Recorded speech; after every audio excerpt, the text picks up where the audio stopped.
Nel posizionamento di un impianto singolo in implantologia è necessario che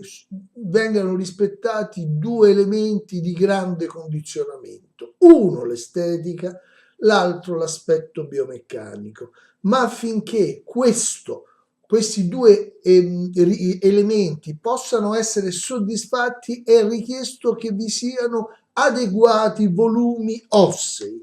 e questo noi lo possiamo realizzare solitamente in aree come l'area del canino, come l'area praticamente del primo molare. Per cui capiamo bene che in altre aree queste condizioni sono difficilmente rispettate, proprio perché quel volume osseo adeguato deve garantire spessori vestibolari e palatali o linguali di almeno 2 mm per lato. Questa è una condizione per impianti di un diametro normale dal punto di vista biomeccanico intorno ai 4 mm, che per noi rappresenta una condizione di ampia difficoltà per essere realizzata e trovata. Per cui da un punto di vista biomeccanico, salvo quelle condizioni in cui noi abbiamo osso abbondante, è necessario praticamente incominciare a capire l'importanza dell'estetica che ci deve garantire, e dobbiamo avere queste espressioni perché dal punto di vista estetico dobbiamo avere profili coronali e festonature gengivali adeguate di tessuti molli, e quindi devono essere queste delle condizioni o adeguate o meglio ancora delle condizioni ideali, e sappiamo che per avere corretti profili coronali e festonature gengivali abbiamo bisogno di un adeguato sottostante volume osso, e per cui in mancanza di osso noi siamo costretti ad adottare tecniche rigenerative. Quindi quello che noi cerchiamo di stabilire adesso, quali siano le linee guida ideali per ottenere quei volumi ossei ideali. Se noi poniamo la nostra attenzione su dei siti post-estrattivi, noi capiamo bene che noi non possiamo estrarre i denti come è stato insegnato in passato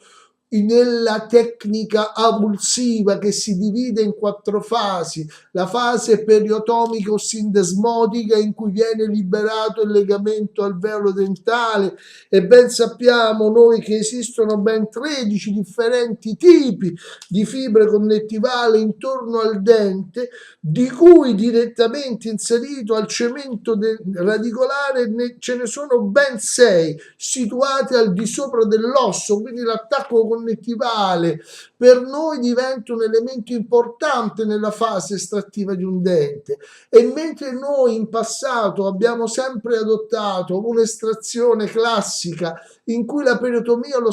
sindesmotomia veniva realizzata con strumenti smussi, oggi, proprio nel tentativo di evitare la lacerazione di tessuti molli, che durante l'estrazione è la parte che subisce il maggior danno rispetto all'osso, che è appunto i tessuti molli, noi sostituiamo la fase periotomica sindesmotomica, anziché usare leve sottili, sindesmotosi sottili a punta smussa, preferiamo usare una lama da bisturi sottile per recidere bene l'epitelio giunzionale, che poco interessa, ma soprattutto recidere quello che è l'attacco connettivale, essendoci ben 13 fibre adese. Se noi strappassimo questo tessuto connettivale, alla stessa stregua strapperemmo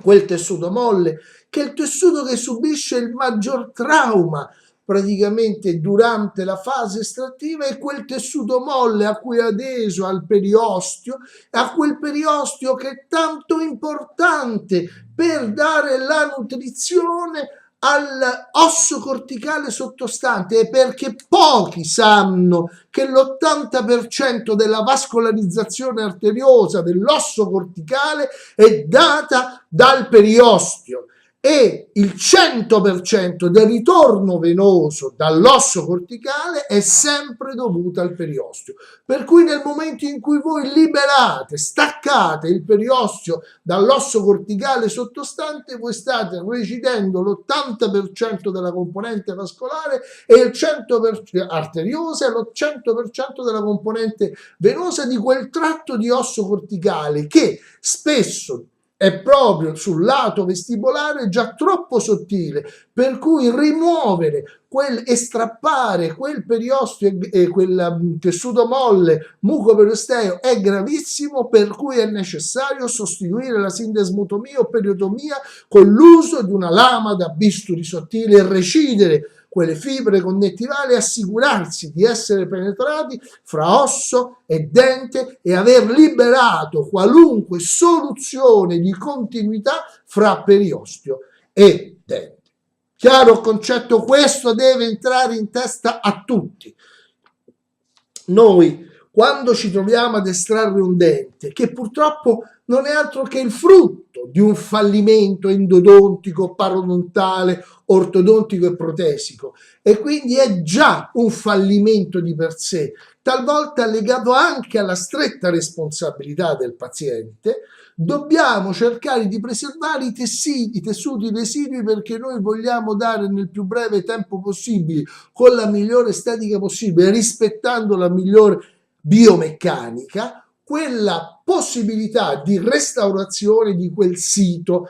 post-estrattivo. Per fare questo noi dobbiamo praticamente incominciare ad eseguire la nostra estrazione, una volta che abbiamo deciso di estrarre il dente, su un sito estrattivo dove siano assenti gli essudati, cioè qualunque segno di flogosi infiammatoria acuta, perché noi sappiamo che il processo infiammatorio è la condizione più attiva nel riassorbimento osseo, perché ogni volta che noi estrarremo il dente noi avremo l'attivazione di un'attività macrofagica che nell'osso è rappresentata dagli osteoclasti e che sono quelli che riassorbono l'osso e quindi danno vita a questo rimaneggiamento, e noi vogliamo ridurre al massimo l'attività infiammatoria che purtroppo è immediata alla fase post-estrattiva in qualunque condizione noi di migliore noi riusciamo a realizzarla. Ma se noi abbiamo un massimo rispetto dei tessuti molli, perché li abbiamo ben separati dai tessuti duri del dente, i tessuti molli vanno separati, tagliati, recisi rispetto ai tessuti molli e non strappati dai tessuti duri del dente,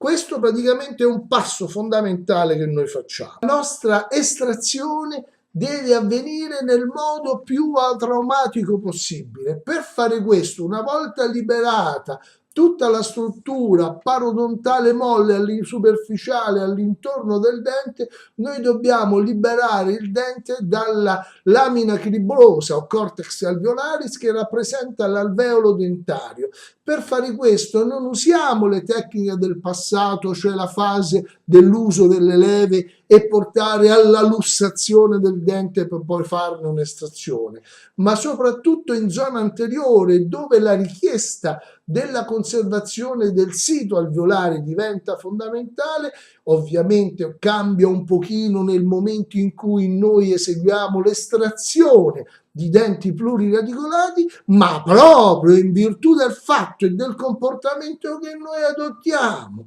per preservare il sito alveolare dei denti pluriradicolati, sia il primo premolare superiore sia i molari, in particolar modo i superiori come anche gli inferiori, dove è possibile trovare radici divergenti, noi operiamo la fissurazione o separazione delle radici. La stessa tecnica noi possiamo adottarla nel separare il dente per evitare la pressione verso le pareti laterali, in particolar modo la parete vestibolare, per cui noi creiamo uno spazio intermedio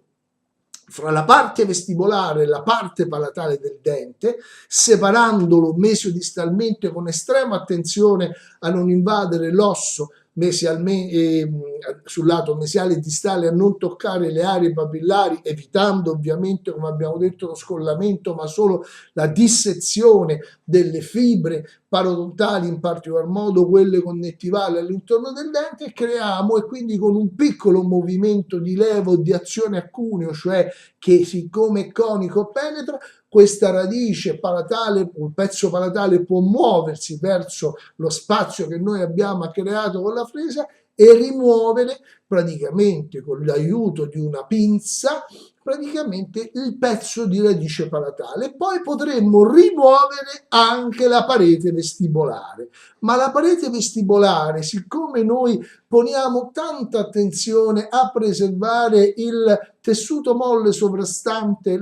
l'osso corticale vestibolare, se noi non siamo portati a fare un inserimento immediato dell'impianto o comunque vogliamo preservare l'osso alveolare al 100% sui 360 gradi del nostro alveolo, cercheremo di andare a sostenere quella che è la parete vestibolare dell'osso crestale vestibolare, che è la parete più sottile e più facilmente riassorbibile, che riceve il maggior danno, che avviene il riassorbimento principalmente in senso vestibolo linguale e anche in senso apicale. Sappiamo che un riassorbimento dell'alveolo, una guarigione dell'alveolo, si avrà solo quando radiograficamente sarà scomparsa la lamina cribrosa, cioè quell'osso corticale alveolare, la cortex alveolaris, il disegno cortex alveolari che indicava dove era situato il dente. E questa guarigione è variabile da paziente a paziente, può arrivare anche a 9 mesi e più. Quindi, capito questo concetto fondamentale, noi potremmo lasciare quella struttura fondamentale che mantiene l'obiettivo della cresta vestibolare, che è la nutrizione del legamento alveolo-dentale, che noi non andremo a toccare, quindi libereremo la parte palatale e lasceremo questa piccola lamina di dentina e cemento radicolare a contatto con la cortex alveolaris quando le condizioni di infezione nell'ambito dell'osso siano tali, per mancanza di sudato, che ci permettano praticamente di lasciarla. E questa sarà la migliore membrana rigenerativa, quella di lasciare il legamento alveolo-dentale dal lato vestibolare per noi, per sostenere il nostro impianto. L'osso, ricordiamo che tra altezza del solco, epitelio giunzionale e attacco connettivale 1 sono 3 mm, quell'ampiezza biologica che noi abbiamo praticamente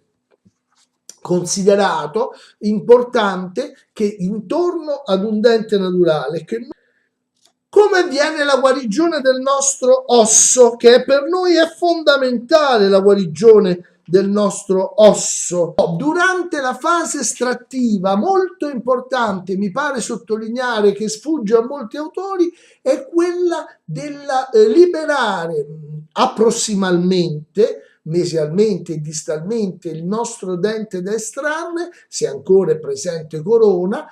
È necessario liberarlo dai denti viciniori. Perché? Perché così noi non condizioniamo la direzione di uscita del dente, che di solito sugli incisivi superiori ha una direzione distale, l'apice, e quindi noi possiamo far scorrere questo cono che è la forma della radice, facendo solo piccoli movimenti torzionali e non movimenti di vestibolo linguali, piccoli movimenti torzionali tangenziali che portano a far sfilare naturalmente il dente libero coronalmente, potrà sfilarsi senza creare nessuna pressione sulle pareti. E quindi quello che è molto importante anche nell'estrazione della parte palatale, se facciamo la fissurazione mesiodistale, è di usare una pinza di 90 gradi che noi usiamo come una leva di Archimede, con un punto di appoggio palatale, una pinza a 90 gradi per inferiori, e gli diamo una torsione verso l'interno della bocca. Possiamo anche metterla fuori e fare questo movimento. La radice palatale appoggerà sulla parete palatale e si sfilerà grazie allo spazio spazio che abbiamo creato. Andiamo a vedere adesso il processo di guarigione del sito post-estrattivo, il quale sappiamo può guarire attraverso due processi importanti, uno quello di riparazione, l'altro quello di rigenerazione dell'osso. La condizione più comune che noi abbiamo nell'essere vivente, quando noi estraiamo il dente e non programmiamo questo sito estrattivo in funzione di una riabilitazione implantologica che risponda a caratteristiche di estetica e di biomeccanica, il processo di guarigione dell'alveolo è praticamente un processo di riparazione, che è quello che di solito capita quando in quelle condizioni in cui siamo sfortunati è già stata riassorbita la parete corticale vestibolare e questo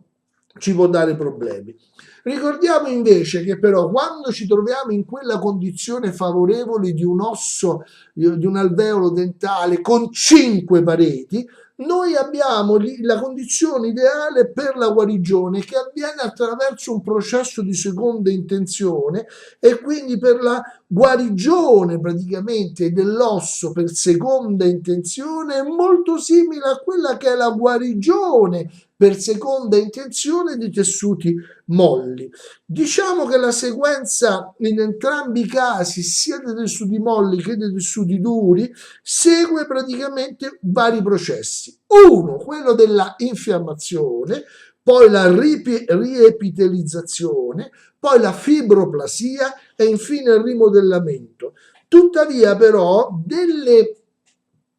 la guarigione dell'osso alveolare presenta delle caratteristiche microvascolari uniche ed un modello sequenziale che precede la fase finale del rimodellamento osseo. Bene, la prima fase è la fase infiammatoria, a cui noi non ci possiamo sottrarre, anche se abbiamo ridotto l'essudato, anche se facciamo prendere antibiotici al nostro paziente nella fase estrattiva proprio per ridurre la fase infiammatoria, noi avremo questa fase infiammatoria iniziale praticamente in cui avviene proprio l'attività macrofagica, che è quella che è la infiammazione, la risposta specifica primaria dei macrofagi, che nell'osso sono gli osteoclasti, e i macrofagi praticamente a livello dei tessuti. Ma la prima fase è quella infiammazione, ma la prima fase di guarigione, la guarigione dell'osso, avviene fondamentalmente attraverso 4 fasi importanti. La prima fase è la fase angiogenetica iniziale, in cui l'angiogenesi, noi le sappiamo, è fondamentale. Anche le cellule tumorali per sviluppare un tumore devono sviluppare una struttura angiogenetica, cioè creare questi nuovi vasi che nutriranno il tessuto. Quindi se noi vogliamo avere una riparazione o una rigenerazione dell'osso è necessaria la formazione di questi nuovi vasi. Questi nuovi vasi, ne abbiamo già ampiamente parlato, che la stessa guarigione avviene all'intorno di un impianto, devono essere praticamente, il coagulo deve stare fermo, non si deve assolutamente muovere. Quindi praticamente quello che è importante è far capire anche al paziente che il coagulo deve stare fermo, e talvolta le nostre procedure rigenerative servono proprio a stabilizzare il coagulo, perché al di sotto del coagulo e precisamente nel fondo dell'alveolo post-estrattivo inizia il processo di guarigione neoangiogenetico. Quindi capite bene che mentre sta crescendo l'osso dal basso, le pareti tendono a collassare. Noi dobbiamo evitare questo collasso, ecco la soil preservation. Quindi se noi lasciamo questa piccola parete e diamo il tempo al tessuto di guarire dal fondo, noi potremo fare in una fase successiva togliere questo pezzettino di lamina di tessuto dentinale che mantiene la bozza vestibolare, la giunga alveolare, che per noi è fondamentale, perché noi manteniamo il legamento alveolo-dentale e quindi lo scopo di quella cortex alveolaris che madre natura, il cervello, interpreta come se nulla fosse successo, al di là del trauma che noi abbiamo minimizzato in quell'intorno, perché è mantenuto il periosteo, è mantenuto il legamento alveolo-dentale, è mantenuto lo scopo fondamentale, perché a noi non interessa la dentina ma il cemento radicolare, della nutrizione di quell'area, e questo ci evita il collabimento delle pareti. Questo è il grande intendimento. Dall'affondo praticamente incomincia questa attività neoangiogenetica che permette praticamente attraverso la nuova fase sul fondo dell'alveolo, praticamente di solito si ha entro 5 giorni dall'estrazione. Sul fondo dell'alveolo compare un tessuto di granulazione precoce composto da capillari immaturi e fibroblasti, tessuto di granulazione precoce fatto da capillari immaturi e fibroblasti che si diffonde verso l'alto lungo le pareti dell'alveolo e durante la fase iniziale nella porzione apicale dell'alveolo si formano anche nuove trabecole ossee. Quindi capiamo bene che l'alveolo sul fondo, lontano dagli stimoli nocivi della masticazione, del paziente che sciacqua, che pulisce, da lontani dal trauma, dal fondo, la rigenerazione ossea comincia dal punto più lontano del punto che noi stiamo rigenerando. La rigenerazione avviene dal fondo. Questo dobbiamo capire, il punto più profondo che noi abbiamo inserito, dal fondo comincia il processo rigenerativo. Questo è il concetto principale. Noi dobbiamo solo sostenere le pareti dando il tempo che il fondo possa ricostruire questi tessuti, cominciando con la fase angiogenetica e poi la fase fibroblastica che dà vita praticamente alle prime trabecolature che danno nella terza fase, dopo la fase fibrogenetica, in cui si sono formati i sinusoidi che incominciano a prendere una strutturazione, i capillari sinusoidi, l'abbiamo parlando del fegato, voi non mi seguite, ma sono fondamentali perché permettono il passaggio del plasma. Il plasma può entrare e all'interno, se fenestrati, ma se non sono sinusoidi fenestrati, di tutte le sostanze nutritive fino a un determinato peso molecolare che nutrono i tessuti sottostanti, fornendo i principi fondamentali per la rigenerazione e la formazione di un nuovo osseo che avrà una struttura prevalentemente collagene a fibre intrecciate.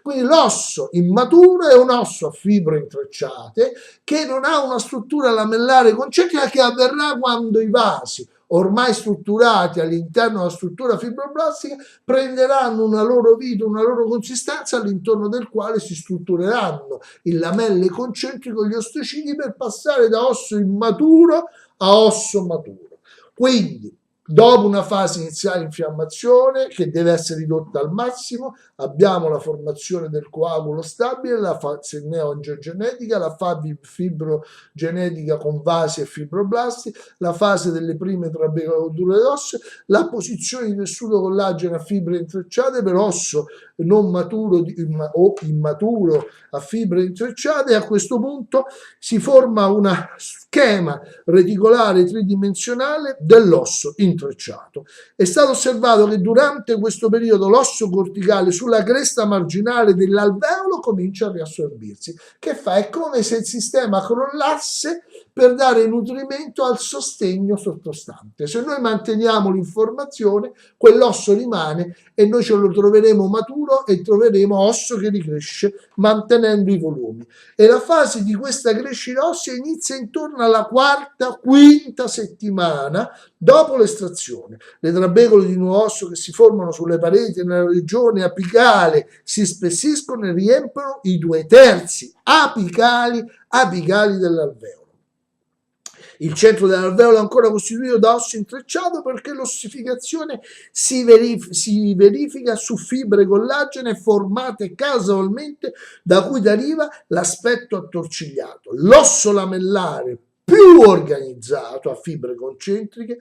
inizia a formarsi dalle pareti di rivestimento dell'alveolo. Ecco l'importanza di mantenere le pareti verso il centro dell'osso alveolare. Da sotto abbiamo questo coagulo che si struttura e sostiene, e solo quando questa struttura reticolare tridimensionale sostiene la fibra collagene permetterà all'osso dalle pareti di formare osso